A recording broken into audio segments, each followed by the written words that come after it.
अस्सलाम वालेकुम। लेक्चर 3 है ना आज हमारा। लेक्चर 3 स्टार्ट करते हैं जी, कैफ 1 का। आ, बाबर वाला सवाल मैंने कल करवा दिया था। उस जैसे कुछ सवाल होमवर्क में दिए थे। होमवर्क करके आए हैं? कितने बच्चे होमवर्क करके आए? चलें, हाइब्रिड वाले भी ठीक है। चेक तो उसी दिन होना है जिस दिन आपने नहीं करके आना ना। 19 में कोई मसला आया? 18 मैंने करवाना है, ठीक है। अच्छा, उसके बाद यहाँ पे भी कुछ क्वेश्चंस थे होमवर्क में। क्वेश्चन नंबर 14 हो गया, 15 हो गया, 16 हो गया। सारे सवालों के सलूशन मौजूद थे, मसला क्या होना था, है ना।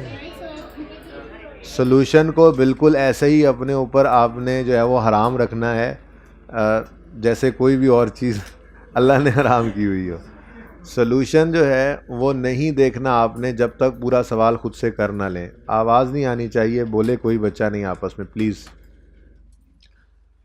और मैंने टाइम बताया था कल, कितने कितने मिनट लगाने हैं। चलें, आइंदा से टाइम बता दिया करूँगा। अगर सवाल के ऊपर मार्क्स नहीं लगे होंगे तो, ये छोटे छोटे सवाल क्लास में बने हुए, इन पे नॉर्मली मार्क्स नहीं लगे होते। वरना आपने हमेशा एक प्रैक्टिस रखनी है कि जो मार्क्स सवाल के साथ लगे हों, उन मार्क्स को 1.8 से मल्टीप्लाई करके जितना टाइम बने उस टाइम के अंदर सवाल को करना है। और ये होमवर्क से ही अप्लाई करना है। ये कतन मत समझिएगा कि सिर्फ टेस्ट के अंदर अप्लाई करेंगे या मॉक में अप्लाई करेंगे तो पेपर में अप्लाई हो जाएगा। आप लोगों को एक बुरी आदत होती है कि आप होमवर्क को रिलैक्स होकर करते हैं। उसका असर ये पड़ता है कि आपकी वो रूटीन बन जाती है, सवाल को तेज़ी से करने की आपको आदत ही नहीं होती। तो 3 घंटे राइटिंग टाइम जो है वो 180 मिनट बनते हैं। 100 नंबर का पर्चा होता है तो हर नंबर के ऊपर 1.8 मिनट बनता है। तो आप जितने मार्क्स हों उसको 1.8 से मल्टीप्लाई करेंगे तो टोटल नंबर ऑफ़ मिनट्स आ जाएंगे जिसमें आपने उस सवाल को करना है। आप घर पे होमवर्क में भी वो काम करेंगे तो ही ये प्रैक्टिस आपको पेपर तक जो है वो इस काबिल करेगी कि आपका पर्चा 90% से ऊपर चला जाए, अटैम्प्ट होने में 85% से ऊपर।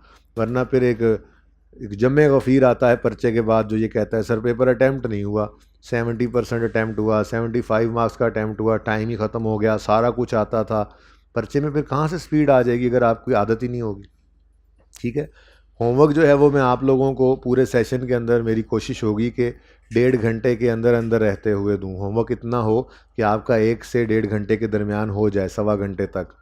कभी कभी वीकेंड पे ज़्यादा हो भी जाता है, वीकेंड तो वैसे भी डबल टाइम दिया जा सकता है। कभी ऐसा हो सेशन में, मतलब 2-3 हफ्ते बाद कोई एक दिन ऐसा आए जिसमें होमवर्क ज़्यादा हो जाए तो हो जाए। वरना मेरी कोशिश यही होगी कि आपको जो होमवर्क दिया जाए वो आपका सवा घंटे तक के आसपास का हो। मैक्सिमम लिमिट जो है वो 1.5 घंटा है। उसकी वजह यह है कि आप लोगों ने अगर 3 पर्चे रखे हैं, हर पर्चे को आप अगर 1 घंटा 15 मिनट 20 मिनट यानी एक से 1.5 घंटा अगर आप दे रहे हैं तो आप पास हो जाएंगे इंशाल्लाह। तो ये कम अज़ कम हर पर्चे का हक है। 2 पर्चे रखे हैं तो उन दोनों को 1.5 घंटा दे रहे हैं, सवा सवा घंटा रोज़ाना। और अगर 3 रखे हैं तो तीनों को, 4 रखे हैं तो चारों को। इसलिए ज़्यादा होमवर्क मैं नहीं दूंगा आपको, लेकिन एक से 1.5 घंटे का होमवर्क ये लाजमी है। ये तो कम अज़ कम इस पर्चे का हक है और हर पर्चे का हक है। हाँ, अब मसला ये होता है कि आप लोग जब होमवर्क करते हैं तो उस वक्त आप लोग होमवर्क को रिलैक्स होकर करते हैं, जिस वजह से वो 1.5 घंटे वाला होमवर्क अक्सर जो है वो 3 घंटे पे चला जाता है। आप कहते हैं बड़ा होमवर्क है, बड़ा पढ़ रहे हैं। पढ़ नहीं रहे होते आप।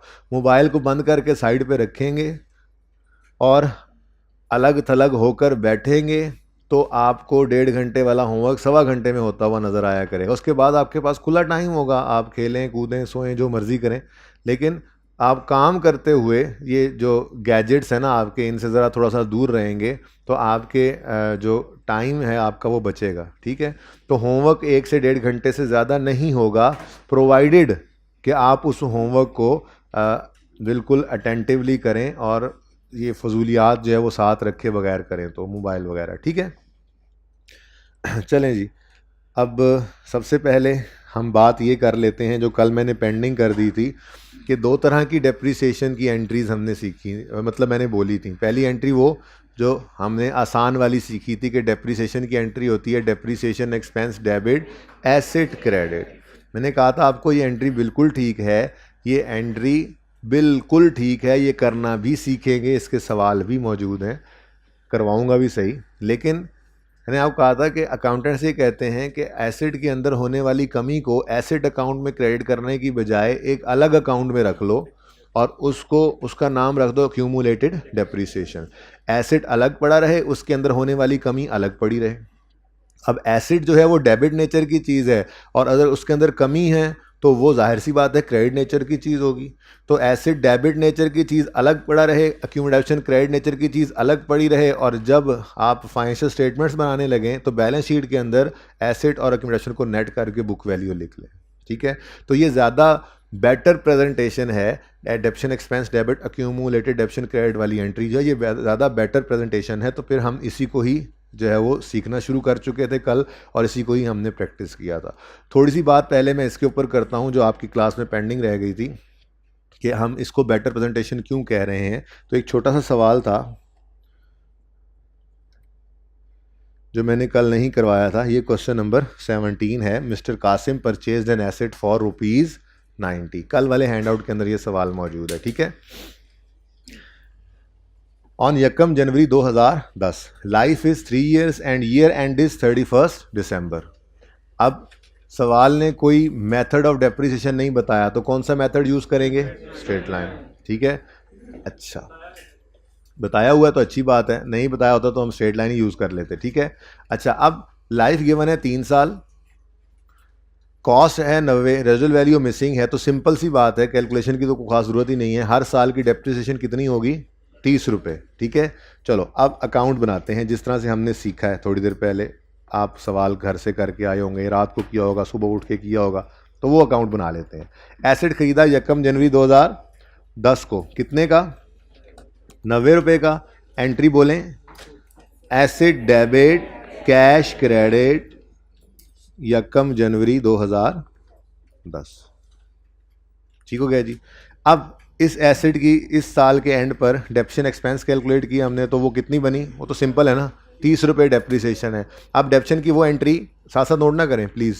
30 रुपये की, ये मैं एक बार मुझे कर लेना, फिर बेशक पिक्चर ले लेना या नोट कर लेना, मैं 1-2 मिनट पॉज ले लूँगा। ठीक है, डेप्रिसिएशन की entry, depreciation expense debit accumulated depreciation credit 30 रुपये से, ये डेप्रिसिएशन एक्सपेंस आ गया, डायरेक्ट ही हमने निकाल लिया। कौन वर्किंग करे अब, सादा सी बात। साल का एंड हो गया तो 31 दिसंबर 10 पर कैरी डाउन 90 और 31 दिसंबर 10 पे एक्यूमुलेटेड डेप्शन का कैरी डाउन 30। अगला साल शुरू हुआ तो सबसे पहले क्लोजिंग बैलेंसेस को ओपनिंग बना लें 90 और 30। अब कोई और एसेट खरीदा नहीं, कोई एसेट बेचा नहीं, एसेट अकाउंट में तो कोई चेंज नहीं आनी, लेकिन एसेट इस्तेमाल तो हुआ तो डेप्रिशिएट तो होगा। तो डेप्रिसिएशन एक्सपेंस की एंट्री क्या है? अगेन वही डेप्शन expense debit accumulated depreciation credit 30 rupees से। ये 31 दिसंबर 11 की एंट्री है। ठीक है जी बेटा, आप 4th रो में आ जाएं, आप 4th रो ज़रा साथ हो जाएं बच्चों। सारा सवाल वहीं पे होगा, नया वाला सवाल। ठीक है ना, बोर्ड की वही साइड होगी, रिलैक्स होकर जगह बना के रखा करें जी। 31 दिसंबर 11 पर एसेट का क्लोजिंग कितना होगा? 90 ही होगा। एसेट का क्लोजिंग 90 रहना है भाई, क्योंकि एक्यूमुलेटेड डेप्रिसिएशन अलग पड़ी है। हाँ, एक्यूमुलेटेड डेप्रिसिएशन के अकाउंट का क्लोजिंग कितना हो जाएगा? 7। अगला साल शुरू हुआ 1 जनवरी 12, साल के पहले दिन क्लोजिंग बैलेंसेस को ओपनिंग बनाया और 60 बेटा। फिर इस साल कोई एसेट खरीदा नहीं, कोई एसेट बेचा नहीं, तो एसेट तो वही 90 का है, लेकिन डेप्रिशिएट तो होगा एसेट। तो 31 दिसंबर 12 पे depreciation expense debit accumulated depreciation credit की एंट्री आपने की यहाँ पर और क्लोजिंग बैलेंस आ गया 90। अगर मैं बैलेंस शीट के एक्सट्रैक्ट्स बनाऊं तो एसेट अकाउंट हर साल 90 की कॉस्ट शो कर रहा है। एक्यूमुलेटेड डेप्रिसिएशन का अकाउंट पहले साल में 30, फिर 60 और फिर 90। ठीक है, तो बुक वैल्यू आ गई 60, 30 और 0।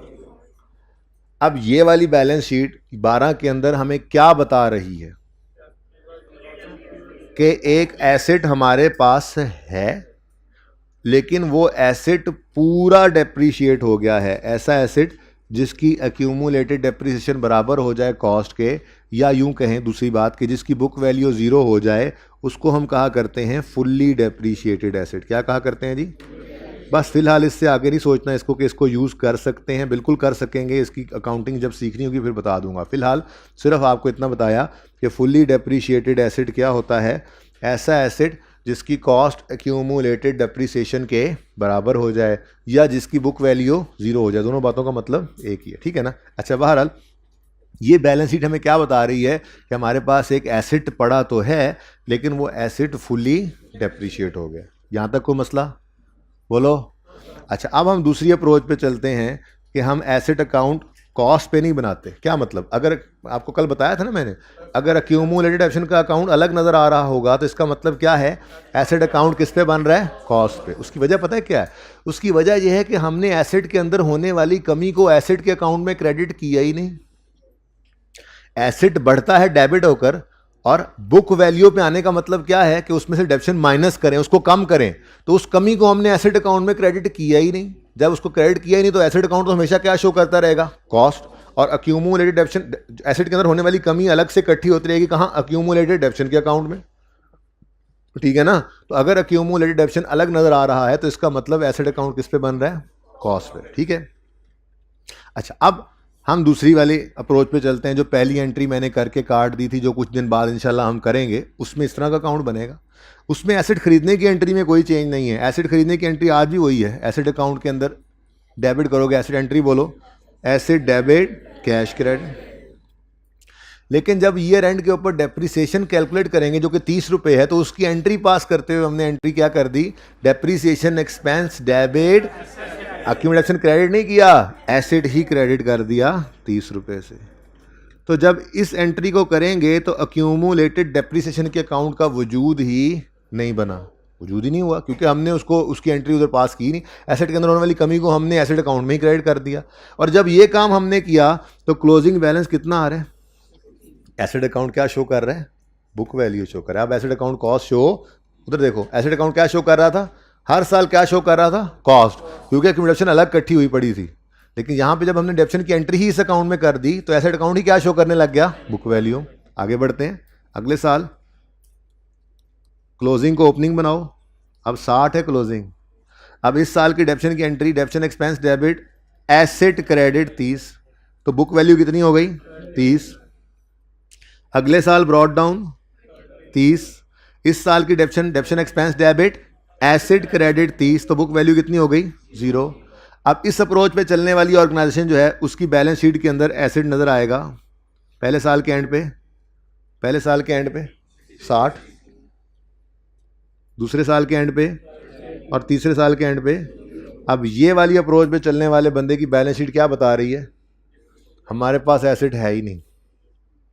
बात समझे हो? ये देखो ना क्या कह रहे हैं, एसेट है ही नहीं। देखो, फाइनेंशियल स्टेटमेंट्स यूज़र के सामने जाती हैं, हमारे बने हुए लेजर उनके सामने नहीं जाते। तो बैलेंस शीट ने यूज़र के सामने जाना है। तो ये अगर बैलेंस शीट जाएगी यूज़र के सामने तो वो यूज़र क्या कहेगा देखकर? वो कहेगा अच्छा, इनके पास एक एसेट है जो कि फुल्ली डेप्रीशिएट हो चुका है, लेकिन पड़ा है। यहाँ पे यूज़र क्या देख के कह रहा होगा? ये एसेट है ही नहीं। तो बेटर प्रेजेंटेशन कौन सी एंट्री दे रही है? हैं दोनों सही, दोनों सीखेंगे। लेकिन कल मैंने एक जुमला बोला था, या गालिबन परसों कल ही बोला था, कि ये जो डेप्शन एक्सपेंस डेबिट एक्यूमुलेटेड डेप्शन क्रेडिट वाली एंट्री है, ये दोनों में से बेटर प्रेजेंटेशन इसकी वजह से आती है। वो अभी हमने इसको प्रूव कर लिया। बात समझ आ रही है? ये एक बात छोटी सी कल रह गई थी पेंडिंग, इसको नोट करना है तो कर लें, पिक्चर लेनी है तो पिक्चर ले लें। 1 मिनट। क्या पेपर में इस तरह से अकाउंट बनाना पड़ सकता है? हम सवाल कर लेंगे, ठहर जाओ पहले। इस तरह से एक तस्वीर में आ तो रहा है यार।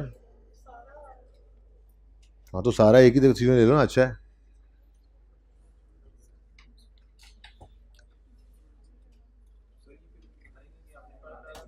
वो देखेंगे ना जब करेंगे। तो फिलहाल तो मैंने ये काम करवाया ही नहीं, फिलहाल तो वो काम कर रहे हैं। वो समझ आ रहा है ना? करते रहो, फिर जिसकी बारी जब आएगी तो देख लेंगे। बेटा देखें, ये हैं तो वैसे पैटी इश्यूज, लेकिन अगर रिक्वायरमेंट में उसने लेजर मांगे हो तो फिर डेप्रिसिएशन एक्सपेंस पूरा ही लिखना बेहतर है। फिर एब्रीविएशन यूज नहीं करने आपने।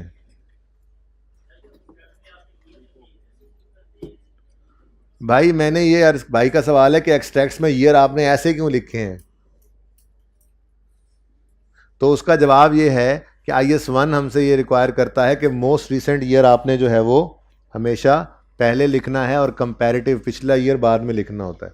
तो बहरहाल को बहुत बड़ा गुनाह भी नहीं है कि आप 10, 11, 12 लिख दें, लेकिन जब बता दिया है तो 12, 11, 10 ही लिखना ज़रूरी है, ठीक है ना। ये IS1 की रिक्वायरमेंट है प्रेजेंटेशन की। यानी आपको फाइनेंशियल स्टेटमेंट्स जब भी नज़र आएंगी वो इसी तरह से नज़र आएंगी कि आपका 12 पहले होगा, फिर उसका कंपैरेटिव 11, या अगर 11 की बना रहे हैं तो 11 पहले होगा और उसका कंपैरेटिव था। कंपैरेटिव ईयर कहते हैं पिछले ईयर को। आप 12 में खड़े हो तो उसका कंपैरेटिव 10 नहीं है, 12 में खड़े हो तो उसका कंपैरेटिव 13 नहीं है। अगर आप 12 में खड़े हो तो उसका कंपैरेटिव इमीडिएटली पिछला साल 11 है, 11 में खड़े हो तो इमीडिएटली पिछला साल 10। तो पहले आपने रीसेंट ईयर को लिखना होता है और फिर कंपैरेटिव को। सवाल है, अंगड़ाई ले रहे थे?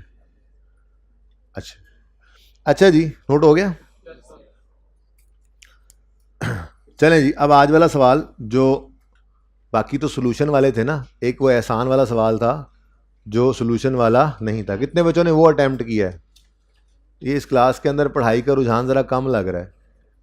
पहले वाली क्लास 100% होमवर्क करके आई हुई थी आज। तो सुबह सुबह आते हैं ना वो लोग, फ्रेश होते हैं, पढ़ने वाले बच्चे हैं, सुबह आते हैं। जो नालायक लोग हैं ना पढ़ने वाले हैं, वो फिर बाद में आते हैं। आप वो टेक्स्ट फिर सही पढ़ रहे होंगे, ये सही नहीं पढ़ रहे। कितने बच्चों ने होमवर्क में ये क्वेश्चन नहीं किया? कौन सा क्वेश्चन जी? ये वाला क्वेश्चन। हाथ खड़ा करें, कितनों ने ये नहीं किया? नहीं किया, क्यों नहीं किया? हाथ खड़ा रखें, हाथ खड़ा रखें, क्यों नहीं किया? फर्स्ट डे है, फर्स्ट डे है तो फिर पहले दिन ही होमवर्क नहीं किया हुआ, हद होगी। पहले दिन एक बच्चा पहले दिन ही होमवर्क ना करके आए, तौबा तौबा तौबा जी। और हाथ खड़ा करें, हाथ खड़ा करें, क्यों नहीं किया होमवर्क? हैं? यही नहीं किया, यही तो करने वाला सवाल था, बाकी तो सोल्यूशन देके कर लिया तुमने। हाथ खड़ा करें। अकाउंटिंग चल रही है, पहला दिन है। चलो फिर कोई एक बंदा स्पेशल रखते हैं जो आपको बताया करे सिर्फ आके कि ये होमवर्क है और ये नहीं है, जाके बैठा करो क्लास में। बहुत अफसोस हुआ वैसे, बहुत अफसोस। हाइब्रिड में से कितने बच्चों ने नहीं किया हुआ ये होमवर्क? हाइब्रिड में से बड़े अफसोस की बात है जी, बड़े अफसोस की बात है। शर्म आनी चाहिए आप लोगों को।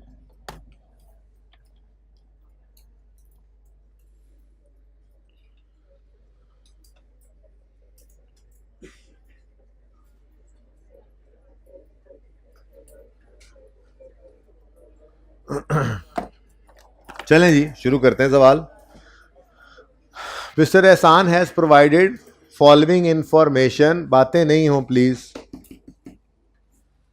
एज ऑन यकम जनवरी 12, या ये यूं भी लिखा हो सकता है सवाल में, following balances are appearing in the books of Ehsan as on यकम जनवरी 12।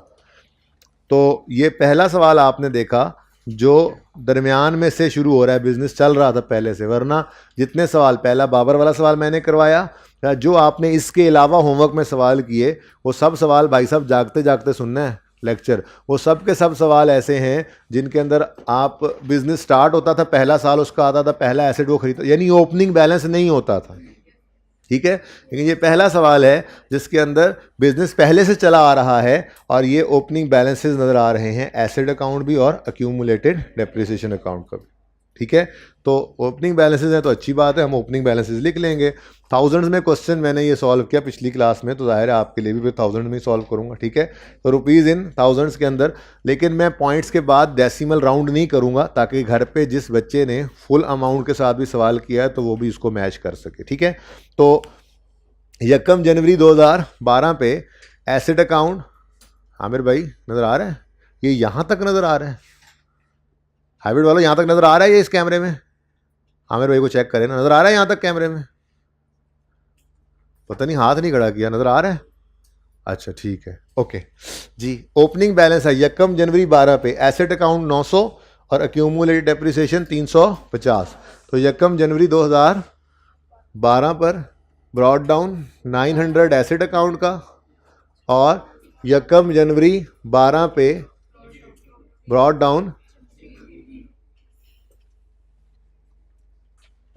इसके भी नंबर होते हैं अकाउंटिंग में, इसके भी नंबर होते हैं। सवाल से उठा के ओपनिंग लिखा आपने, ये कॉन्सेप्ट था ना, एसेट अकाउंट का ओपनिंग डेबिट साइड पे आता है, एक्यूमुलेशन का ओपनिंग क्रेडिट साइड पे आता है, ये भी कॉन्सेप्ट है, इसके भी मार्क्स होते हैं। अकाउंटिंग में हर स्टेप के ऊपर मार्क्स मिलते हैं। सवाल सारा सही होना ज़रूरी नहीं है पास करने के लिए, हाँ, लेकिन हो जाए तो कर लेना, ये ना हो कि आधे आधे सवाल ही सही करके आ जाओ। अच्छा, सवाल सारे सवाल आधा आधा सही हो जाए तो पेपर पास हो जाएगा, ठीक है, हो जाता है, हो जाता है।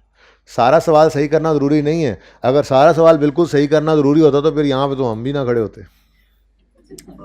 पर्चे के अंदर बहुत सारे प्रेशर्स होते हैं बेटा आप लोगों के ऊपर, तो ज़रूरी नहीं है कि आपका सारा सवाल सही हो। गलती पे गलती के नंबर भी नहीं कटते, समझाऊंगा इंशाल्लाह आपको। एक गलती आपने कर दी, उसके नंबर कट गए, बस उससे आगे सवाल करते रहे तो उसके कैरी फॉरवर्ड नहीं होगी वो गलती, आगे जहाँ जहाँ यूज़ हुई वहाँ पे नंबर कटें, ऐसा नहीं होता अकाउंटिंग के अंदर, वरना तो कोई भी पास ना हो, ठीक है। छोटी सी गलती हुई, सारा सवाल आगे गलत, ऐसे थोड़ा ही होता है, ठीक है। तो हर स्टेप पे मार्क्स मिल रहे हैं जी। ओपनिंग बैलेंसेस लिख लिया हमने। उसके बाद क्या है जी, following additions took place during the year ended 31 December 2012। यकम मई 12 को 1,80,000 का एक एसेट खरीदा, यकम अगस्त 12 को 1,30,000। आज जर्नल एंट्रीज नहीं करेंगे, आज डायरेक्ट बस एंट्री बोलकर पोस्ट करेंगे। तो एसेट खरीदने की एंट्री पास होने वाले बच्चे बोलेंगे asset account debit, cash account credit. किस दिन? यकम मई 2012 को एसेट डेबिट कैश क्रेडिट 180, ठीक है जी। उसके बाद नेक्स्ट, यकम अगस्त 12 पे 1,30,000 का एसेट खरीदा, 130 को ले, ठीक है। किस दिन? यकम अगस्त 12 को। एंट्री बोलें 1,30,000 से एसेट का अकाउंट डेबिट, कैश का अकाउंट क्रेडिट, यकम अगस्त 2012। एसेट का अकाउंट अब क्लोज हो सकता है, ठीक है, लेकिन चलो एंड पे ही करेंगे सारी क्लोजिंग, ठीक है। अब और कोई एडिशन नहीं है। डिस्पोजल तो अभी हमने इंशाल्लाह आज शुरू नहीं किया, कल में भी शुरू कर दें अगर आप लोगों के हालात ठीक हुए रिड्यूसिंग बैलेंस में, तो ठीक है। अच्छा, क्योंकि आज रिड्यूसिंग बैलेंस शुरू करना है ना, इसकी थोड़ी प्रैक्टिस कर लें उसके बाद जी। उसके बाद क्या है जी, rate of depreciation 20% straight line है। कितने बच्चों ने ये नहीं पढ़ा था और 10% ही कर दिया था? 2-3 सवालों में 10% करने के बाद आदत हुई होती, चलो जी 10% ही होना है कोई ऐसा बच्चा? सवाल करने के बाद देखा ओहो ये तो 20% है। होंगे ज़रूर, मान नहीं रहे, होंगे ज़रूर, मुझे पता है। चलें, 20% डेप्रीसिएशन का रेट है। सवाल में और कोई एडिशन नहीं है, तो नेक्स्ट स्टेप क्या है? डेप्रीसिएशन एक्सपेंस कैलकुलेट करना है for the year ended 31 December 2012 जी। तो सबसे पहले क्या करना है? ओपनिंग एसेट्स पर डेप्रीसिएशन कैलकुलेट करनी है, ठीक है। तो ऑन ओपनिंग एसेट्स, सारा काम कल वाला मैं दोबारा कर रहा हूँ। इनफैक्ट आज दूसरा मेथड पढ़ाऊंगा ना, तो उसके बाद भी सारा काम कल वाला होगा, थोड़ा सा चेंज कर लेंगे बीच में जहाँ जहाँ चेंज करना है, ठीक है ना। सली से देखते रहें। अच्छा, मैंने आपको कल ये बात बताई थी, दोबारा सुन लें।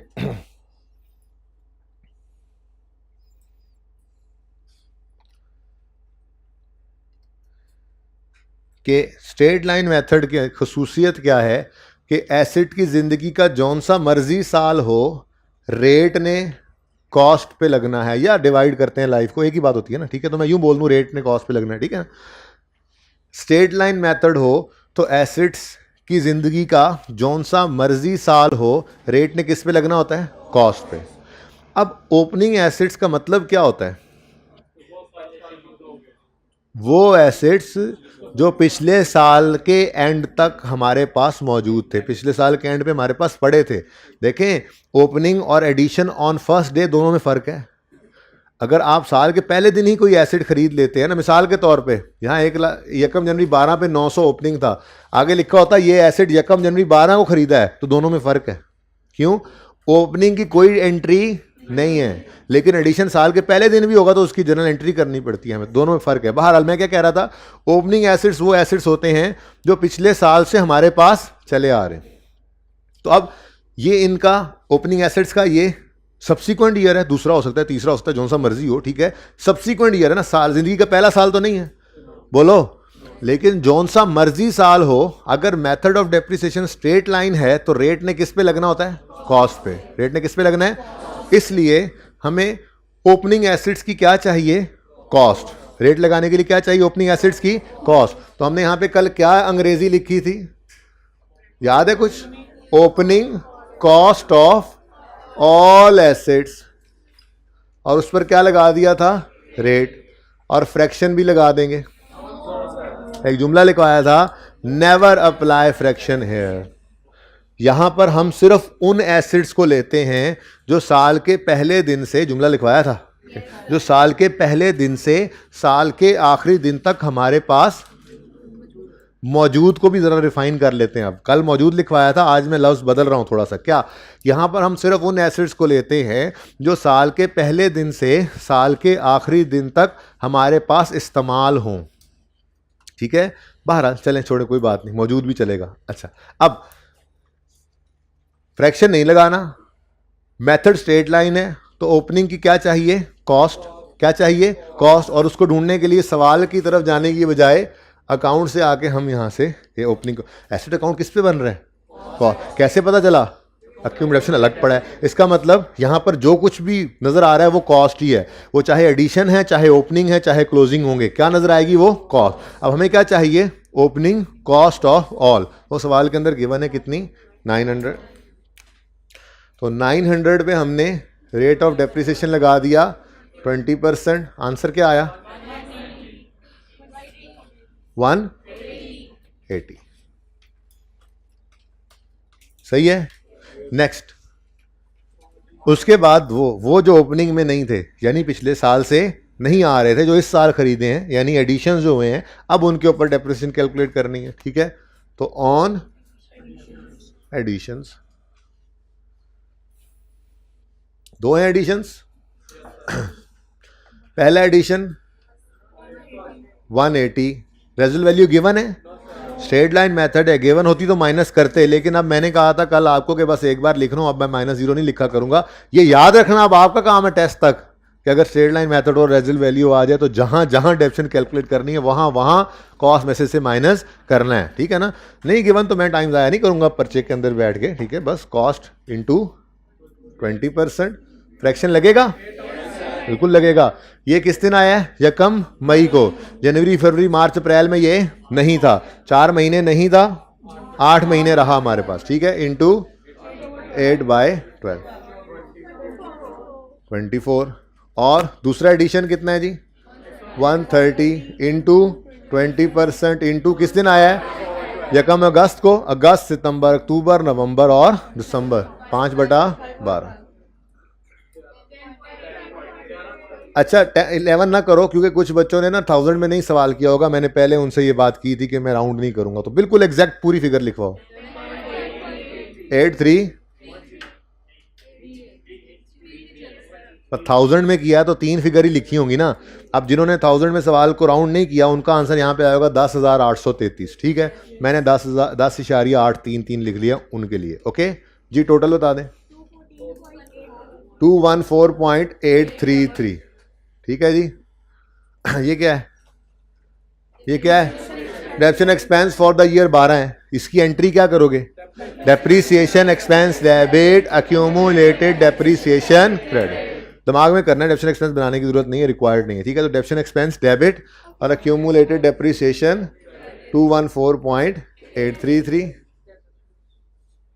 और यहां पर वर्किंग का रेफरेंस दें कि ये मैंने वर्किंग 1 में एग्जामिनर साहब ये कैलकुलेट की है फिगर, रेफर कर दें वर्किंग। ठीक है, 31 दिसंबर 2012। तो पहला साल एंड हो गया, क्लोजिंग बताएं। 1210 एसेट की कॉस्ट आ गई, और 31 दिसंबर 12 पर, क्योंकि ये लिख दूंगा फिर गलती बच्चों ने निकाल लेनी है जी, 0.833 564। अब एंड वालों ने रोला ना डाल दे, दोबारा लिख देता हूँ, 564.833। जिन्होंने रुपीस के अंदर ये सवाल किया है उनका आंसर होगा यहाँ 564,833। डन जी। 2012 के एक्सट्रैक्ट्स अगर बनाएं तो डेप्शन एक्सपेंस फॉर द ईयर कितना आया, 214.833। एसेट अकाउंट क्लोजिंग कितना शो कर रहा है, 1210। लेकिन बैलेंस शीट में डेप्रिसिएशन एक्सपेंस नहीं जाता फॉर द ईयर, बल्कि क्लोजिंग बैलेंसेस जाते हैं। एक्यूमुलेटेड डेप्रिसिएशन का क्लोजिंग बैलेंस 564.833। एंड वालों नजर आ रहा है 564.833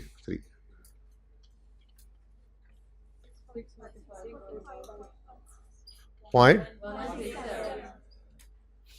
पहले साल की इनकम स्टेटमेंट भी बन गई और मुकम्मल नहीं है, एक्सट्रैक्ट्स हैं। पूरे सवाल के अंदर ये सारा कुछ आ जाए तो हमने रिलेवेंट चीज़ें यहाँ पहुँचानी है इस टॉपिक से रिलेटेड, ठीक है।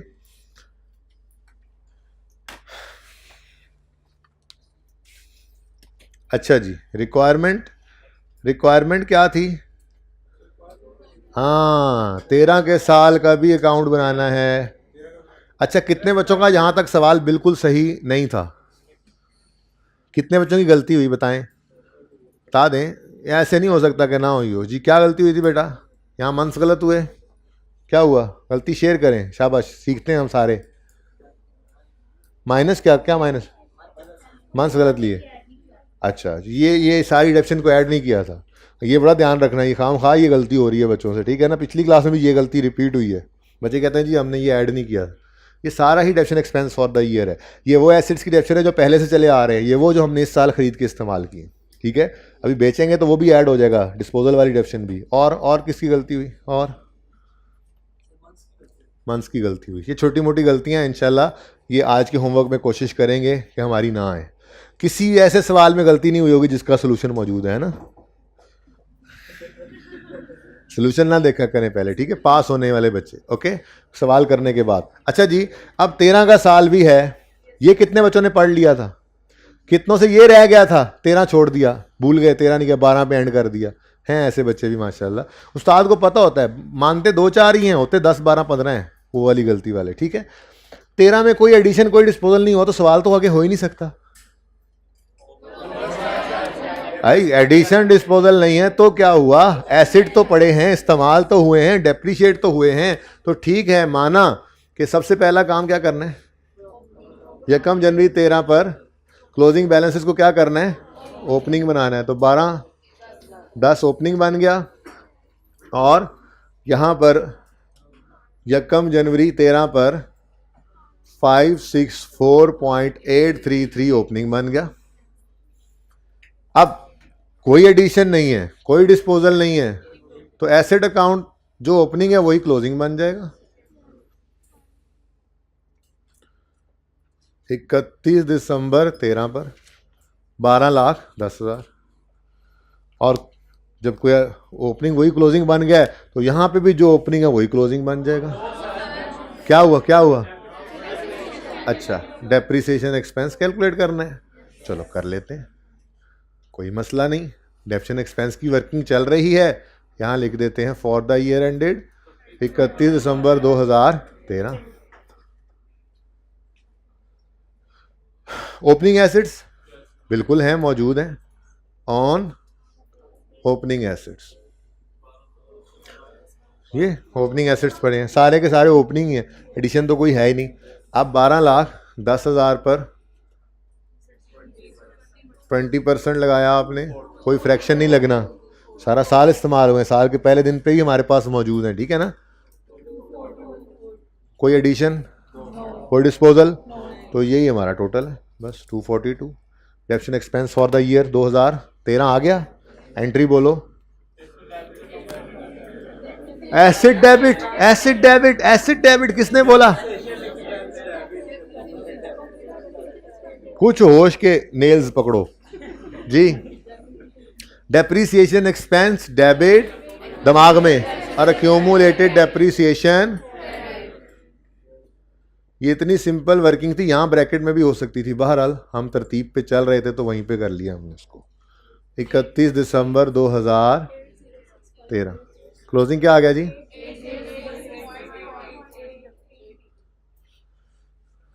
ठीक है। Depreciation expense for the year 2013 242। Assets का क्लोजिंग 1210। एक्यूमुलेटेड डेप्रिसिएशन का क्लोजिंग 806.833। 833 और बुक वैल्यू 403,167। कितने बच्चों का ये सवाल बिल्कुल सारा सही था, बिल्कुल सारा सही था। कम है, देखें पिछली क्लास में ज़्यादा थे ये, मैंने कहा बता दूं।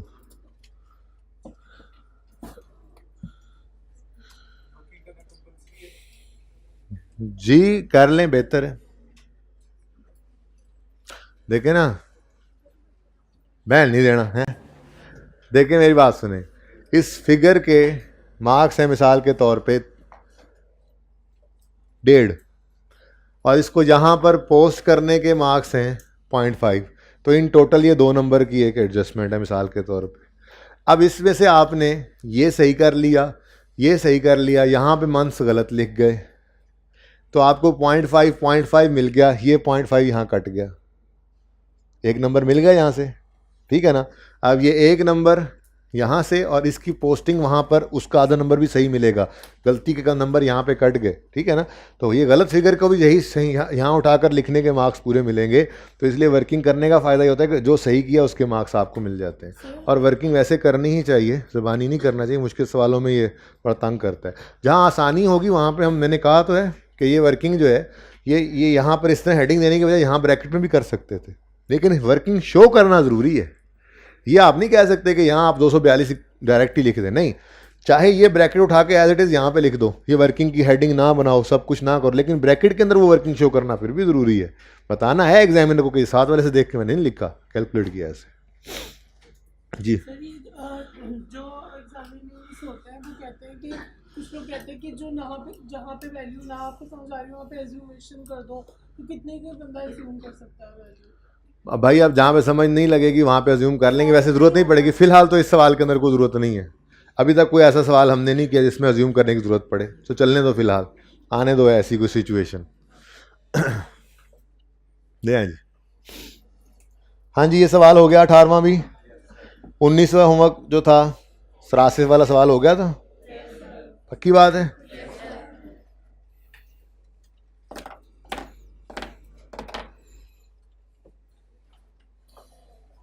थोड़ा कंफर्टेबल हैं अब स्ट्रेट लाइन मेथड से, अकाउंट्स भी बनाने आते हैं अब। डिस्पोजल अभी मैंने नहीं पढ़ाया, वो इंशाल्लाह कल शुरू करेंगे।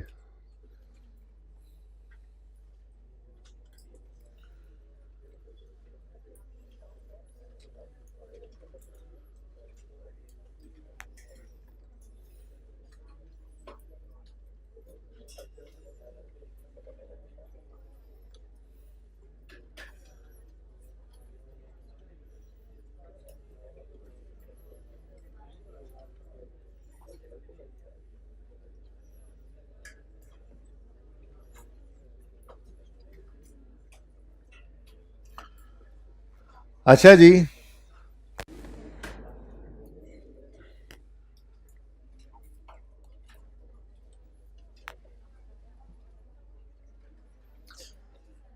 दूसरा मेथड ऑफ डेप्रिसिएशन आज पढ़ना शुरू करते हैं जी। पहले कौन सा पढ़ा था जी? ये यहीं पर ये नोटेड है ना, ठीक है। ये यहीं पे इकट्ठा नोट करूंगा इंशाल्लाह, ताकि कल कल आप भूलने की कोशिश करें तो आपको मैं कहूँ ये देखो पढ़ाया था, याद करो। लिखना इसलिए ज़रूरी होता है ताकि वक्त ज़रूरत सनद रहे और काम आए, तो लिख लेना चाहिए, ठीक है। अच्छा जी, reducing balance method of depreciation जो है, इसके 2 और नाम भी हैं। इसको डिमिनिशिंग बैलेंस मेथड भी कहते हैं, इसको WDV मेथड भी कहते हैं, ठीक है जी। क्यों कहते हैं थोड़ी देर में पता लग जाएगा। इस मेथड के अंदर आपने सिर्फ 2 बातों का ख्याल रखना है बस। पहली बात,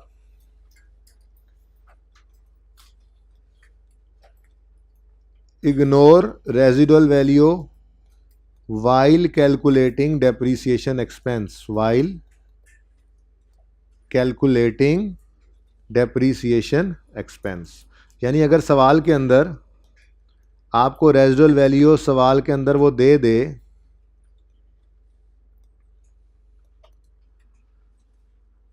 तो जैसे अभी तक आप करते आए कॉस्ट माइनस रेजिडुअल वैल्यू, वो काम आपने अब नहीं करना। क्यों नहीं करना, थोड़ी देर में इंशाल्लाह पता लग जाएगा, ओके। दूसरी बात,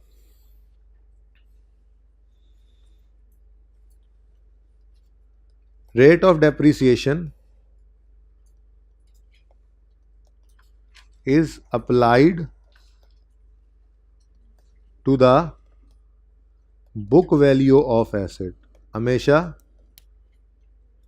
हमेशा रेट ऑफ डेप्रिसिएशन जो है वो बुक वैल्यू ऑफ एसेट्स पर अप्लाई होगा। ये दूसरा ध्यान आपने रखना है, ठीक है, सही है। ये दो बातों का ख्याल रखते हुए हम अपना आज का सवाल करते हैं। आज वाला हैंड आउट सबके पास मौजूद है? हाँ, साइम वाला क्वेश्चन, अच्छा कोई बात नहीं, मेरे पास मौजूद है, मैं ओपन कर लेता हूँ, जाते हुए पकड़ लीजिएगा, कोई मसला नहीं है, ठीक है, एंड पे मौजूद। पिछले वाले भी वहीं पे पड़े होंगे, जाते हुए क्लास के बाद यहीं पे ही बैठ जाना सारे हैंड आउट लेके। यार टीए रूम में इतने बच्चे कैसे आएंगे, ठीक है ना। सारे हैंड आउट्स यहाँ पे सामने रख दो, ऊपर लेक्चर 1 2 3 लिखा होगा, जिसको जो चाहिए होगा वो ले लेगा, ठीक है ना। सारे यहाँ पे ढेर लगा दो। अच्छा जी आज के हैंड आउट के अंदर जी सेकंड पॉइंट मैं अभी अप्लाई करता हूँ ना, फिर पता लग जाएगा। वैसे मैंने बोला ये है सेकंड पॉइंट में कि रेट ऑफ डेप्रिसिएशन जो होगा वो हमेशा किस पे अप्लाई करना है। कहाँ से सवाल आया है? रेट ऑफ डेप्शन किस पे अप्लाई करना है? अभी तक मैंने साथ ही ये भी बोला है, अभी तक हम क्या करते आए हैं, रेट ऑफ डेप्शन को कॉस्ट पे अप्लाई करते हैं। तो ये तो फर्क तो था ना, ये डिफरेंस थोड़ा डिफरेंस तो नहीं है, ठीक है। स्ट्रेट लाइन मेथड में हर साल डेप्शन रेट किस पे लग रहा था? कॉस्ट पे। रिड्यूसिंग बैलेंस में हर साल डेप्शन रेट किस पे लगेगा? वाज़े फ़र्क है। इसी वजह से तो इसको बुक वैल्यू मेथड यानी WD मेथड भी कह देते हैं, ठीक है ना। तो ये वाज़े फ़र्क है। स्ट्रेट लाइन मेथड में हर साल रेट किस पे लगता है? कॉस्ट पे। छोड़ दो उसको, छोड़ दो, बात की बात है, ठीक है। स्ट्रेट लाइन मेथड में हर साल रेट किस पे लगता है? कॉस्ट पे। और रिड्यूसिंग बैलेंस में हर साल रेट किस पे लगता है? बुक वैल्यू पे। वाज़े फ़र्क है, ठीक है। और दूसरा वाज़े फ़र्क क्या है? स्ट्रेट लाइन के अंदर हमने कॉस्ट माइनस रेजिडुअल वैल्यू किया था अगर गिवन थी सवाल में, तो रिड्यूसिंग बैलेंस में नहीं करेंगे, ठीक है। आज नींद पूरी करके नहीं आए, क्या वजह हुई? आज पहला दिन है? नहीं, दूसरा दिन है, क्या करते रहे हैं? 1:30 बजे क्या पढ़ते रहे थे? नींद इंसान बनो यार। तुम सोओगे तो फिर क्या होगा? खो जाओगे। जो सोता है वो खोता है।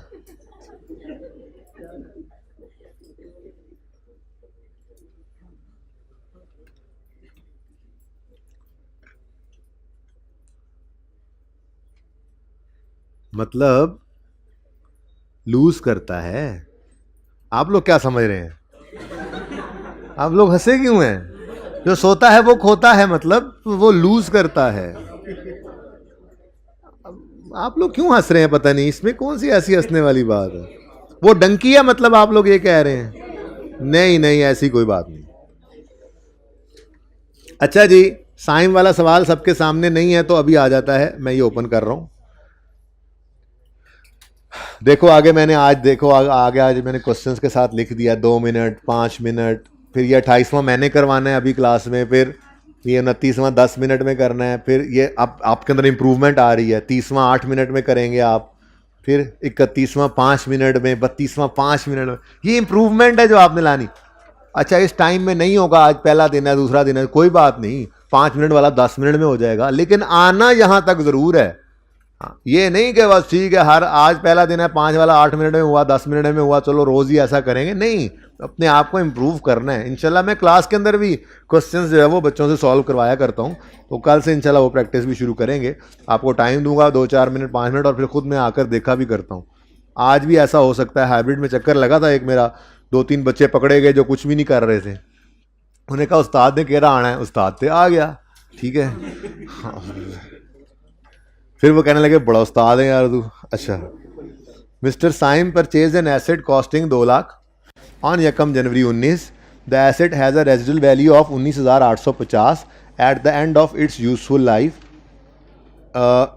ये ना सवाल के अंदर थोड़ी सी कमी है, लेकिन आपने लिखनी, इसकी ज़रूरत नहीं है आपको फ़िलहाल, वैसे मैं लिख रहा हूँ eight the end of its useful life. ये जो मैंने सवाल जब बनाया था ना, तो उस वक्त मैंने इसमें यूजफुल लाइफ जो थी वो 5 साल अज्यूम की थी। Eight the end of its useful life of 5 years, इसको बिल्कुल भी कोई नहीं यूज़ करना हमने ये 5 ईयर्स को।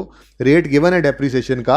रिड्यूसिंग बैलेंस मेथड में हमेशा रेट नहीं अप्लाई होना है, कभी भी लाइफ वाला काम आपने नहीं करना उसको डिवाइड करने वाला, ठीक है ना, ये याद रखना। रिड्यूसिंग बैलेंस मेथड में रेट नहीं होगा तो उसको निकालने का फॉर्मूला है, वो निकाल लेते हैं, ठीक है ना।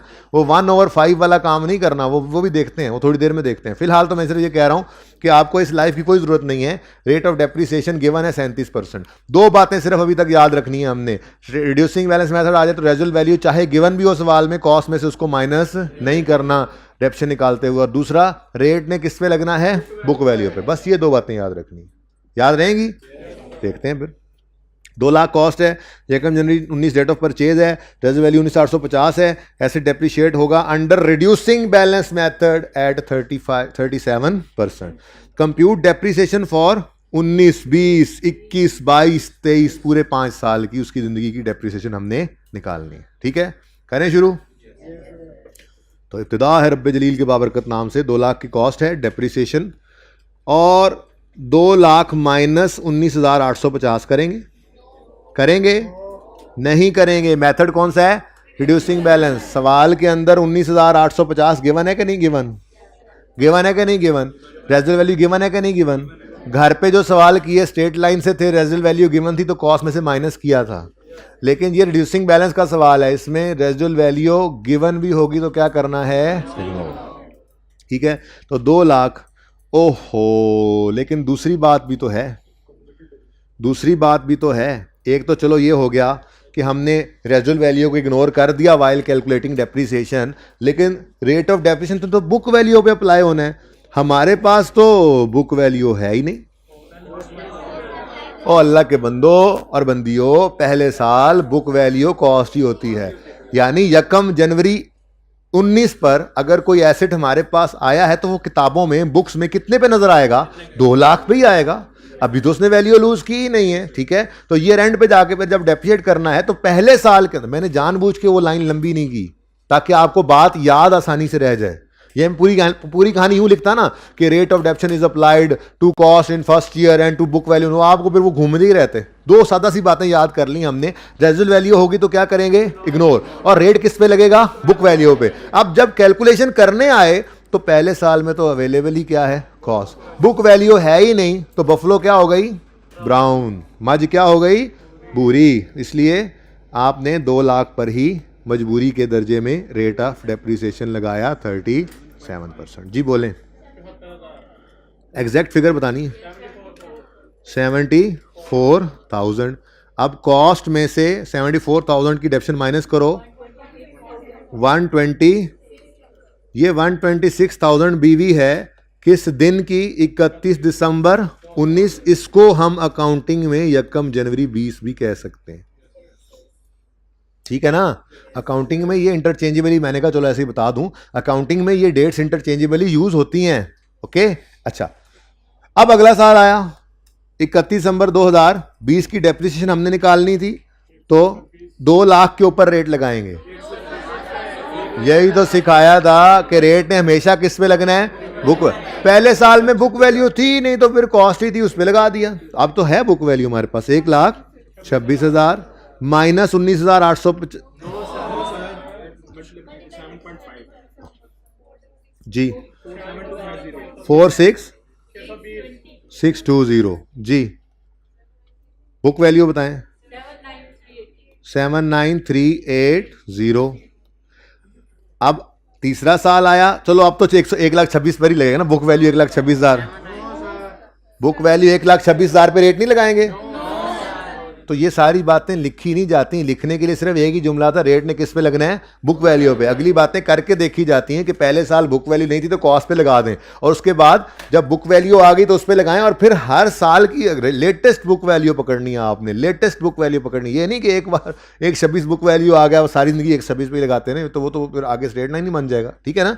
तो बुक वैल्यू कितनी है जी, 79,380। इस पर रेट ऑफ डेप्रिसिएशन लगा 37%, 29,000 370 730 370 0.6 है तो 1 कर दो ना यार जी, बोलो 5000 9। अब डेप्शन के लिए 79,000 यूज़ होगा, नहीं 50,009 यूज़ होगा इंटू 37%, 50 और 3.33 क्यों बोलते हो? ये राउंड करके बोला करो, बड़े हो जाओ थोड़े से, राउंडिंग आती है। 10.3 है तो इसका मतलब क्या लिख लिया करेंगे 10, 10.4 है तो क्या लिख लिया करेंगे 10, 10.5 है तो क्या लिख लिया करेंगे 11, 10.9 है तो क्या लिख लिया करेंगे 11। राउंड अप राउंड डाउन, ठीक है ना। तो अगर 0.4 तक कोई डेसिमल हो तो राउंड डाउन कर लिया करना, और अगर 0.5 या उससे ऊपर चला जाए तो राउंड अप कर लेना। ये राउंडिंग है। अब क्लास के बाद कुछ बच्चे आगे पूछते हैं सर पेपर में ऐसे ही करना है। नहीं नहीं, पेपर वाली क्लासें हम पेपरों के बाद शुरू करेंगे, इसमें तो शुगर लगाने आए हुए हैं। पेपर में जो करना है वही बता रहा हूं ना यहाँ पे, ठीक है। तो पेपर में राउंडिंग करनी है, आहिस्ता आहिस्ता सीखेंगे, राउंडिंग करते जाएंगे, पॉइंट्स के को गले नहीं डाला करेंगे ऐसे ही अपने, ठीक है ना। अच्छा जी, ओके। तो व्हाट इज द बीवी 315 जी। डेप्रीसिएशन निकालेंगे 31 दिसंबर, 31,000, हाँ 31 दिसंबर भी है, 31,506 पर 37%, 657। आंसर बताओ 84, ऑलमोस्ट 19850। थोड़ी बहुत राउंडिंग करके आए हैं ना, इस वजह से ये फर्क पड़ा। वरना अगर आप गौर फरमाएं तो 5वें साल के एंड पे 19,850, वो राउंडिंग की वजह से 19,849 हो गया है। ये बुक वैल्यू खुद ब खुद निकल आई। ये खूबसूरती है इस मेथड की। स्ट्रेट लाइन मेथड के अंदर आप रेजिडुअल वैल्यू माइनस करके लाइफ के एंड तक आओ ना, तो आपकी बुक वैल्यू तब बचती है। वो रेजिडुअल वैल्यू में रेजिडुअल वैल्यू तब बचती है, बुक वैल्यू जो होती है ना वो रेजिडुअल वैल्यू होती है। लेकिन रिड्यूसिंग बैलेंस में ये करने की ज़रूरत नहीं पड़ती। उसकी वजह ये है कि ये जो रेजिडुअल वैल्यू है, ये रिड्यूसिंग बैलेंस का रेट निकालते हुए फॉर्मूला में इन बिल्ट कर दी जाती है। अभी सिखाने लगा हूँ। मिसाल के तौर पे अगर सवाल के अंदर ये रेट गिवन ना होता, ठीक है, तो ये काम नहीं करना डिवाइड बाय 5 कर दें हम, वो तो फिर स्ट्रेट लाइन की तरफ चला जाएगा। अगर स्ट्रेट लाइन मेथड अगर रिड्यूसिंग बैलेंस मेथड के अंदर रेट इज अ मस्ट, ठीक है, रेट होना लाजमी है। और अगर रिड्यूसिंग बैलेंस मेथड के अंदर रेट गिवन ना हो तो फिर निकालने के लिए एक फॉर्मूला यूज होता है। वो फॉर्मूला है, मैं लिखता हूं 1 minus nth root s over c।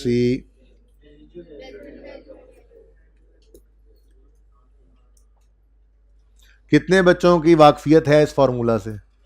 बाकी जिनकी नहीं है ये उनके लिए लिखा है, ठीक है जी। 1 minus nth root s over c।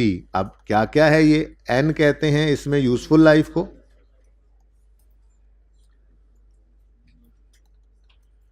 s scrap value या रेजिडुअल वैल्यू को कहते हैं, और c कॉस्ट को। और एक अहम बात जो मैं भूल गया, इस सारे को बाद में 100 से मल्टीप्लाई भी करना है क्योंकि परसेंटेज चाहिए ना हमें, ठीक है, इनटू 100। ये फॉर्मूला डन जी।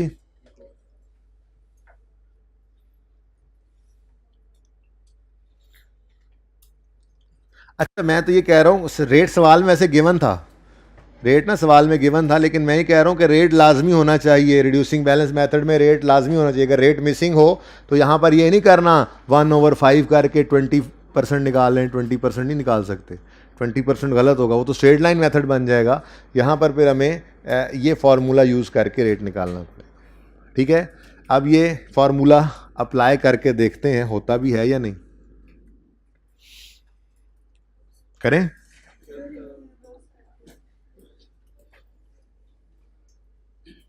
वो उधर ही लिख लेता मैं, ऐसे अच्छा था। चलो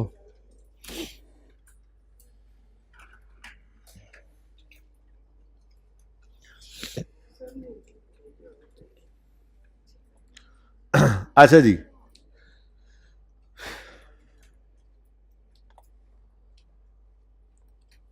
जी मिसाल के तौर पे ये रेट सवाल में मिसिंग होता है यहाँ पे, ठीक है। तो हम इसको निकालने के लिए ये फॉर्मूला यूज़ करते, हम रेट निकालने के लिए कहते जी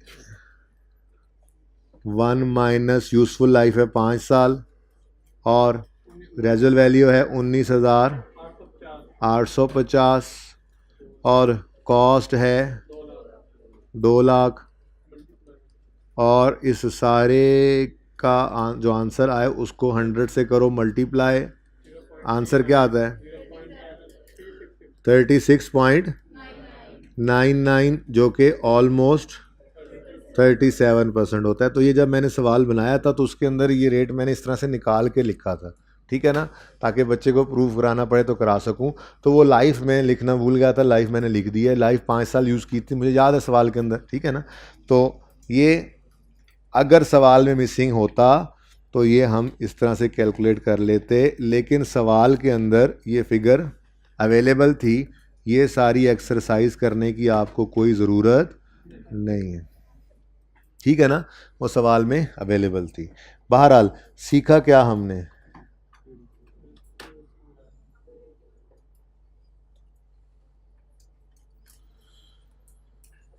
जी सीखा क्या हमने कि रिड्यूसिंग बैलेंस मेथड हो तो सबसे पहली बात रेजिडुअल वैल्यू को क्या करते हैं, इग्नोर करते हैं। और दूसरी बात रेट हमेशा किस पे अप्लाई करते हैं, बुक वैल्यू पे। और रेजिडुअल वैल्यू इग्नोर करने की वजह भी हमें समझ आ गई कि वो फार्मूला के अंदर ही इनबिल्ट हो जाती है, इसलिए जब आप ऑटोमेटिकली एंड पे पहुंचेंगे तो आप देखेंगे कि वो रेजिडुअल वैल्यू ही बची हुई है, ठीक है।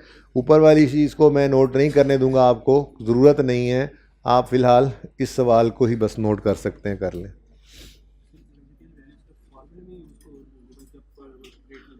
अगर रिड्यूसिंग बैलेंस मेथड, भाई का सवाल है कि रेजिडुअल वैल्यू सिर्फ फार्मूला में यूज़ होगी, भाई अगर रिड्यूसिंग बैलेंस मेथड है तो बिल्कुल सिर्फ फार्मूला में ही यूज़ होगी, और अगर रेट निकाल के सवाल ने दे दिया है तो फिर वो कहीं भी यूज़ नहीं होगी, वो सिर्फ आपको परेशान करने के लिए, कंफ्यूज करने के लिए, गलती कराने के लिए दी गई होगी कि आप कॉस्ट में से इसको माइनस करें लाइक स्ट्रेट लाइन, ओके। लेकिन अगर स्ट्रेट लाइन मेथड होगा तो जमाई लेने वाले भाई, स्ट्रेट लाइन मेथड होगा तो फिर रेजिडुअल वैल्यू को जब जब रिडक्शन कैलकुलेट करेंगे तब उसको कॉस्ट में से माइनस करना पड़ेगा, ठीक है स्टूडेंट। तो एक ही होगा, चेक कर लेना, बेशक डिफरेंट नहीं हो सकते। अगर 10% गिवन है तो मतलब 10 साल लाइफ है, 5% गिवन है तो मतलब फिर उस हिसाब से लाइफ और रेट सेम ही होना चाहिए उसमें।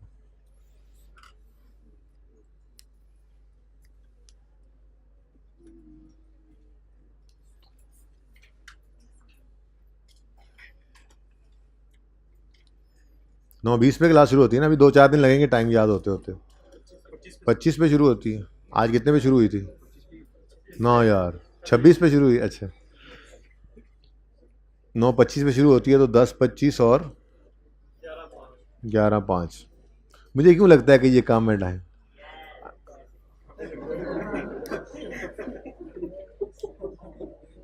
नहीं बहुत है, बहुत है टाइम। अच्छा जी, यहाँ तक कोई मसला तो नहीं है?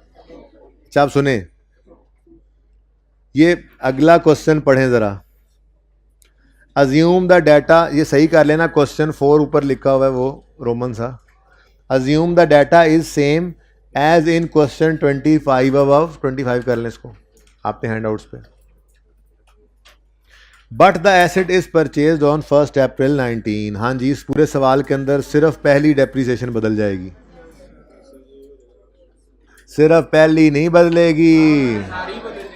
ये कोई स्ट्रेट लाइन मेथड थोड़ा ही है कि आपकी सिर्फ पहली डेप्रीसिएशन बदली और बाकी सब सेम है।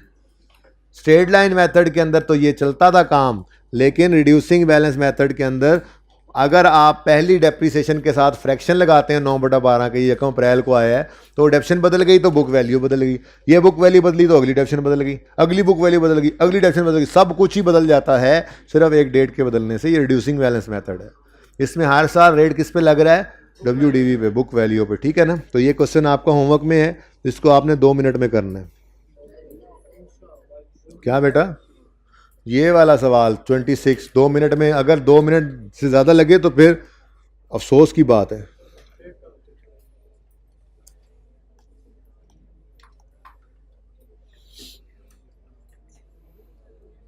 क्वेश्चन 27 ये कल मैं खुद भी करूँगा, प्लीज़ सुन लें। उसकी वजह यह है कि ये सवाल जब तक मैं क्लास में ना करूँ मेरी तसल्ली नहीं होती। ये एक ही सवाल है जिसके अंदर कॉस्ट गिवन है, रेजल वैल्यू गिवन है, लाइफ गिवन है, डेट ऑफ परचेज गिवन है और 4 साल की पूरी लाइफ पे इस एसेट की डेप्शन निकालनी है, स्ट्रेट लाइन मेथड से भी और रिड्यूसिंग बैलेंस मेथड से भी। तो आपने आमने सामने इन दोनों सवालों को करना है, नहीं एक सवाल को दोनों दफ़ा करना है। मैं भी आमने सामने ये क्लास के अंदर करूँगा आपके सामने, ताकि सही मानों में पता लग सके आपको कि फॉर्मेट तो दोनों में सेम ही था, जैसे हमने वर्किंग का फॉर्मेट रखा है। तो डेप्शन एक्सपेंस कहाँ कैलकुलेट हो रहा है, फ़र्क कहाँ पे है, ये आपको क्लियर हो जाए। इसके अंदर होगा क्या, आपने यूज़फुल लाइफ 4 साल को अगर स्ट्रेट लाइन में यूज़ करना है तो डिवाइड बाय 4 भी कर सकते हैं। अगर रेट निकालना चाहें तो 1/4 करेंगे, 25% रेट भी आ जाएगा। लेकिन जब रिड्यूसिंग बैलेंस मेथड से इसी सवाल को करने लगेंगे तो फिर आपको 1/4 करके रेट नहीं निकालना, फिर अभी जो फॉर्मूला बताया है उससे रेट निकालोगे। स्ट्रेट लाइन मेथड में cost minus resale value into rate कर रहे होगे, रिड्यूसिंग बैलेंस में कॉस्ट पहले साल और बुक वैल्यू अगले साल में और रेट जो निकाला है उससे मल्टीप्लाई कर रहे होगे। ठीक है, तो ये सवाल भी आपने करना है। 5 मिनट मैंने वैसे ही दे दिए, 5 मिनट से जल्दी हो जाएगा इंशाल्लाह। जी 26 में बेटा पहले साल में कहाँ से सवाल आ रहा है? पहले साल में ये एसेट 1 अप्रैल 19 को अगर ख़रीदा है हमने तो फिर इस साल पूरा साल इस्तेमाल नहीं हुआ, 19 वाले साल में इसको 9/12 करना पड़ेगा, बस इतना सा फ़र्क है। मुझे बताना नहीं चाहिए था, वैसे ये आप लोगों को खुद करना चाहिए था।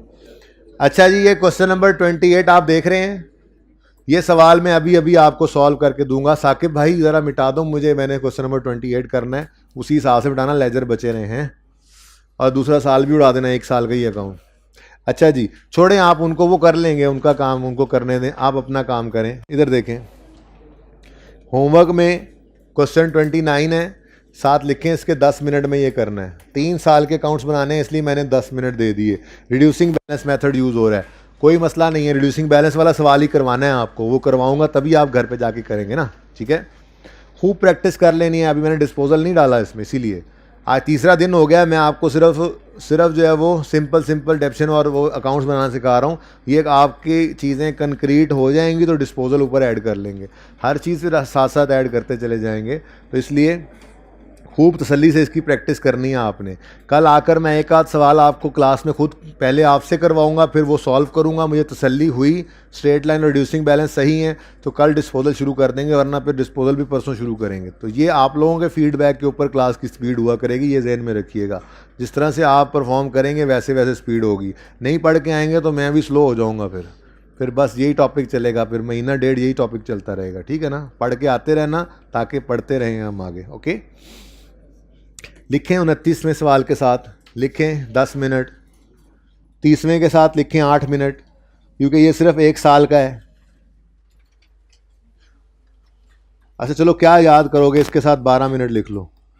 अब ये 3 साल का है, बस इससे ज़्यादा मैं कुछ नहीं कर सकता, लेकिन ये बहुत ज़्यादा है। जो बच्चे जल्दी कर सकें वो टाइम ज़ाया ना करें। बाकी सब बच्चों ने भी इंशाल्लाह पहुंचना है, स्पीड को तेज़ करना है, यहाँ तक कि मैं 10 मिनट में 5 मिनट में सवाल करवाया करूँगा आपसे। 30th क्वेश्चन 8 मिनट्स में करना है आपने।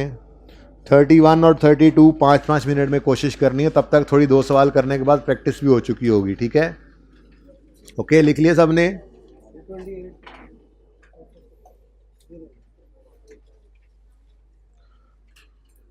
कौन बोला 28? मैंने करवाना है, करें शुरू जी।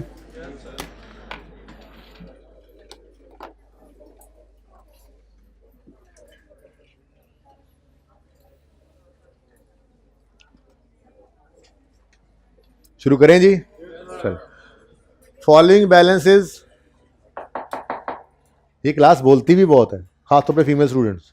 मैं निकाल देता हूँ क्लास से फीमेल स्टूडेंट्स को भी, चुप करके बैठना है। Following balances are appearing in the books of Raheel as on 1 January 15। Asset account और एक्यूमुलेशन अकाउंट 50 और 20, ये क्या है? ओपनिंग है। तो ये मुफ्त के नंबर तो लें, हैं सवाल होता है नहीं होता, ये नंबर तो लें, क्या ख्याल है जी? तो 1 जनवरी 15 पर ब्रॉट डाउन 50,000 में चल रहा है, चलो अच्छा हो गया ऊपर। और 1 जनवरी 15 पर ये 12 वाला कौन था बदतमीज? 12 कहीं है वैसे आसपास? पता नहीं फिर कहाँ से 12 आया था। अच्छा जी, उसके बाद addition of 15,000 took place on यकम मार्च 2015। बच्चों एडिशन इस तरह से, यार वैसे ये तो कोई बात ना हुई। ज़रा ट्राई करो ना, 2 मिनट हैं आपके पास, 2 मिनट में सवाल पूरा करो। 3 मिनट ले लो, मैं चक्कर लगा के आता हूँ ज़रा हाइब्रिड वाले क्या कर रहे हैं। ये सवाल करो, मैंने करवाना है, जल्दी करो, देखते हैं कौन सही कर लेता है। मेथड रिड्यूसिंग बैलेंस हो गया है, बाल ख़राब हो रहे हैं सबके। अब जो रजिस्टर खुल रहे हैं ना उनकी खैर नहीं है। ये जो अभी शुरू कर रहे हैं, मैं आ रहा हूं इनके पास, ये आखिरी 3-4 रोज वाले।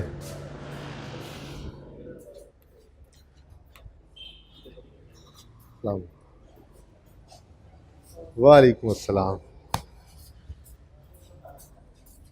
लो भाई, मारे गए मारे गए मारे गए, ये 2-3 रोज वाले तो मारे गए। हाँ भाई, अभी खोला ना अकाउंट है, अभी खोले अकाउंट।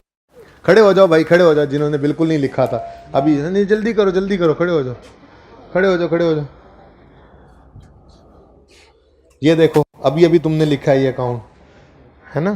तो आपने भी अभी? अच्छा, अभी अभी कहा। जल्दी करो जल्दी करो जल्दी करो जल्दी करो। ये सही नजर आ रहा है? ये भाई का सर तो नहीं सामने आ रहा? ये भाई अब कैसे पता लगे ये कौन सी रो में बैठे हैं? साकिब जरा सामने आओ। वैसे इतना नहीं है मसला, है ना, चल जाता है काम। साकिब, ये बच्चे के सर पे हाथ रखना जरा, जो लग रहा है आपको ऊंचा है। नहीं, हाँ ये थोड़ा सा है, चल रहने दो, ठीक है, चलेगा काम। मैं कह देता हूँ उनको, सारे बच्चे पीछे बैठ जाएंगे। जी बेटा, मुझे क्या पता, अभी तो आप लोग सवाल कर रहे हैं, ये तो मैंने तो करवाना है अभी। मैंने बता दिया तो फिर फायदा क्या? पढ़ लो पढ़ लो पढ़ लो, हाँ पढ़ लो, इसी दफ़ा पास कर लो। अच्छी अटैम्प्ट है, सर्दियाँ भी हैं, दोनों ईदों की छुट्टियाँ भी नहीं हैं, पढ़ाई अच्छी हो जाएगी। बिजली नहीं भी होगी तो पढ़ते रहोगे बैठ के। पढ़ लो इस दफ़ा, अगली बार 2 ईदें भी होंगी सेशन में, गर्मी भी होगी। पढ़ लो पढ़ लो, इसी बार पास करना है ना। ओए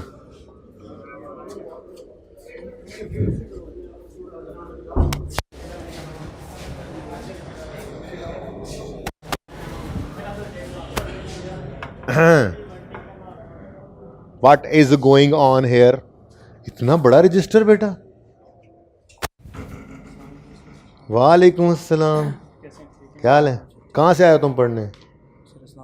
इस्लामाबाद से पढ़ने आए, और अगर ना पढ़े तो यहाँ पे चौक होगा और तुम होगे और मैं होऊंगा, और तुम्हें क्या मार पड़ रही होगी। भाईजान आप क्या मेहमान हैं? अभी आए हैं? कहाँ से कहाँ से हैं? वैसे पैदल आए हो कि आज पहुंचे हो? फिर रास्ते तो कब के खुल गए हैं? इंट्रो पड़ी हुई है तो फिर कल से क्यों स्टार्ट करोगे? फिर आए बैठो सवाल करो ना यार, इंट्रो की हुई है तो। बॉल पॉइंट नहीं है, इसको दो यार बॉल पॉइंट। कोई कैलकुलेटर नहीं है? मैं सवाल कराता हूँ फिर चेक करना। इससे ले लें, अब अकाउंटिंग करनी है।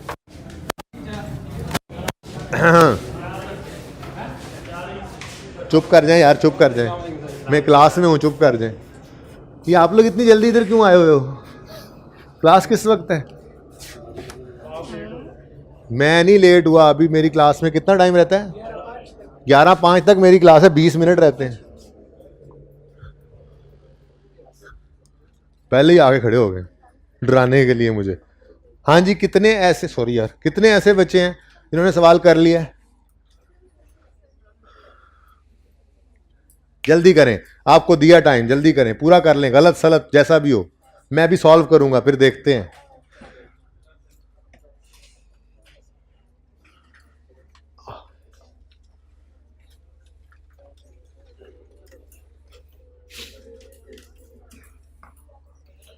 कल थोड़ा सा मुझे कोई 1-2 बातें शायद मैंने तेज़ पढ़ा दी थी आपकी क्लास में, और थोड़ा कम भी पढ़ाया था।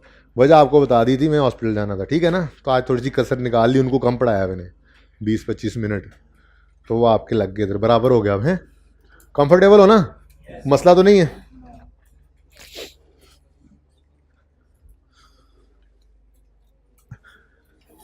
जल्दी कर लो निकम्मो, निखटुओ।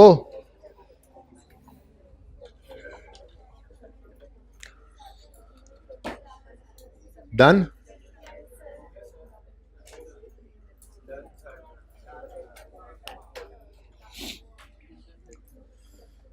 कितने बच्चे अभी तक कर रहे हैं? बस ये 20 सेकंड में कर लें वरना रुक जाएं फिर।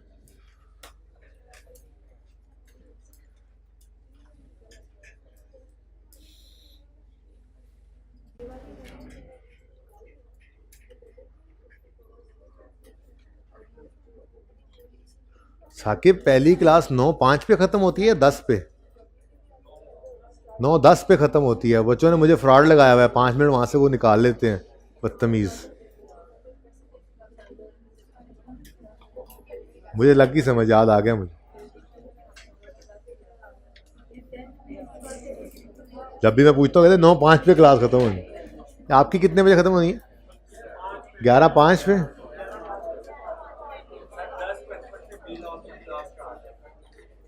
अच्छा, ये मेरा कसूर तो नहीं है, उनका भी कसूर नहीं है, आपका कसूर है। सर को कहा करो 5 मिनट लेट शुरू किया करें, मैं 5 मिनट पहले छोड़ दिया करूंगा। कभी कभार अगर हो जाए तो माजरत, कभी कभार हो जाए तो माजरत, वरना सर से ये कह दो 5 मिनट लेट शुरू किया करें, मैं 5 मिनट पहले छोड़ दूंगा, कोशिश करूंगा, ठीक है? अच्छा जी, शुरू करते हैं जी। ओपनिंग लिख चुके थे हम, उसके बाद मैंने कहा कभी कभी एडिशन स्टेटमेंट फॉर्म में भी लिख के दे सकता है, ज़रूरी नहीं है टेबुलर फॉर्म में ही दे। तो क्या लिखा है जी यहाँ पे? एडिशन ऑफ 15,000, यानी कॉस्ट 15,000 है। Addition of 15,000 took place on 1 March 2015। तो एडिशन की एंट्री बोलें, एसेट डेबिट कैश क्रेडिट 15 रुपए से। किस दिन? 1 मार्च 2015। ठीक हो गया जी? बस एक ही एडिशन है, डेप्रिसिएशन करें अब, उसके बाद क्लोज कर देंगे जी। तो फॉर द ईयर एंडेड 31 दिसंबर 15 हम डेप्रिसिएशन निकालते हैं। सबसे पहले ओपनिंग। अच्छा, अब एक मसला है, वो मसला ये है कि अभी तक हम जितने सवाल कर चुके, मैंने करवाए या आपने घर पे किए, स्ट्रेट लाइन मेथड के थे, जिनमें जौन सा मर्जी साल एसेट्स का हो, हमने उसूल क्या बनाया हुआ था, रेट ने किस पे लगना है? कॉस्ट पे। तो यहाँ हम ले लिया करते थे opening cost of all assets, लिखा भी हुआ है अभी तक। लेकिन रिड्यूसिंग बैलेंस मेथड में इस 2 लाख पे हर साल रेट नहीं लग रहा है, गौर कर रहे हैं? हर साल कॉस्ट पे रेट नहीं लग सकता, सिर्फ पहले साल कॉस्ट पे रेट लग सकता है। उसके बाद हमें क्या चाहिए होती है? Book value. जैसे ये ओपनिंग बुक वैल्यू थी 126, अगले साल की डेप्शन में ये यूज हुई, फिर ये 79,000 थी, अगले साल ये यूज हुई। तो इसका मतलब पहले साल के अलावा हमें क्या चाहिए होगा? रिड्यूसिंग बैलेंस मेथड के लिए रेट लगाने के लिए क्या चाहिए हुआ करेगा? Book value. अब ओपनिंग एसेट्स का मतलब ही क्या है? जो एसेट्स पिछले साल से चले आ रहे हैं, जो इस साल के एसेट्स नहीं हैं। तो जो पिछले साल से चले आ रहे हैं, ये तो उनका सब्सीक्वेंट ईयर है कि नहीं है? ये उनका पहला साल है या दूसरा, तीसरा, चौथा होगा? पहला नहीं है, पहला नहीं है। ओपनिंग वाले एसेट्स वो हैं जो पिछले किसी साल, पिछले साल आए या उससे पिछले साल आए या उससे पिछले साल आए, हमें नहीं पता, इस साल के नहीं है, पिछले साल से रिलेट करते हैं। ओपनिंग का मतलब ही है पिछले साल क्लोजिंग में हमारे पास मौजूद थे। तो अगर ओपनिंग एसेट्स हैं तो फिर इनका तो सब्सीक्वेंट ईयर है, इनकी तो डेप्रिसिएशन निकालने के लिए कॉस्ट पे रेट नहीं लग सकता। हमें क्या चाहिए? Book value. क्या चाहिए? Book value. और बुक वैल्यू निकालने के लिए पहले तो ये देख लेना, यहाँ पे क्या चाहिए हमें? कॉस्ट की बजाय book value of all assets. ये फर्क पड़ा, वाहिद फर्क अभी तक ये पड़ा है। पूरे सवाल को हम उसी तरह से करके आ गए थे, कोई फर्क नहीं था सिवाय इसके, ठीक है?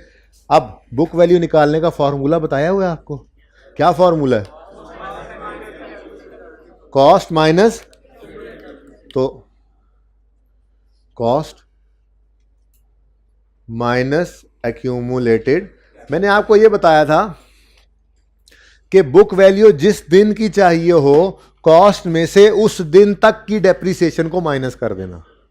बुक वैल्यू जिस दिन की चाहिए, कॉस्ट में से उस दिन तक की बुक एक्यूमुलेशन को माइनस कर देना। मतलब अगर आपको क्लोजिंग डेट पर बुक वैल्यू चाहिए तो कॉस्ट में से माइनस कर दोगे क्लोजिंग डेट तक की बुक एक्यूमुलेशन को, और अगर आपको ओपनिंग डेट पे बुक वैल्यू चाहिए तो आप कॉस्ट में से माइनस कर दो ओपनिंग डेट तक की एक्यूमुलेटेड डेप्रिसिएशन। अब हमें कौन सी बुक वैल्यू चाहिए? ओपनिंग। इधर देखो, जैसे यहाँ पे मैंने आपको बताया था पिछले साल की जो बुक वैल्यू है अगले साल की डेप्शन में उसने यूज होना है जो पिछले साल के एंड पे थी, ठीक है ना। तो आप पिछले साल के एंड या इस साल के स्टार्ट में अगर बुक वैल्यू निकालनी है तो वो कैसे निकलेगी? Opening cost of all assets में से माइनस करेंगे opening accumulated depreciation of all assets. अब opening cost of all assets कहां पड़ी है? एसेट अकाउंट एट कॉस्ट बन रहा है, तो ये ओपनिंग कॉस्ट सारे एसेट्स की पड़ी है, बोलो। और opening accumulated depreciation of all assets कहां पड़ी है? ये एक्यूमुलेशन अकाउंट के अंदर ओपनिंग पड़ी है। तो ये 50 और 20 को नेट करेंगे तो क्या आ जाएगा? Opening book value of all assets, ठीक है। तो हम, ठीक है, 30 आता है लेकिन मैं फिर भी लिख रहा हूं cost, opening cost of all assets, समझ आ रही है, minus opening accumulated depreciation of all assets, ठीक है जी, इनटू रेट। फ्रैक्शन लगेगा ओपनिंग एसेट्स पे, सिर्फ वही एसेट्स वही पड़े होते हैं जो साल के पहले दिन से आखिरी दिन तक हमारे पास इस्तेमाल हो, ठीक है। तो 6006 डन। ये सिर्फ इतना सा फर्क आया। यहां पे ओपनिंग आसानी चल रही थी, स्ट्रेट लाइन मेथड में आसानी थी, कॉस्ट पकड़ते थे रेट लगा देते थे। यहां पे आसानी नहीं, थोड़ी सी मुश्किल आ गई। क्या? कॉस्ट की बजाय क्या चाहिए? बुक वैल्यू निकालना कौन सा मुश्किल है? यहां पहले सिर्फ कॉस्ट लेते थे, अब इस कॉस्ट में से इस डेप्रिसिएशन को माइनस कर दो, इस दिन की बुक वैल्यू आ जाएगी, इस पर रेट लगा दो। मसला क्या है? समझ आ रही है? डन। नेक्स्ट क्या है?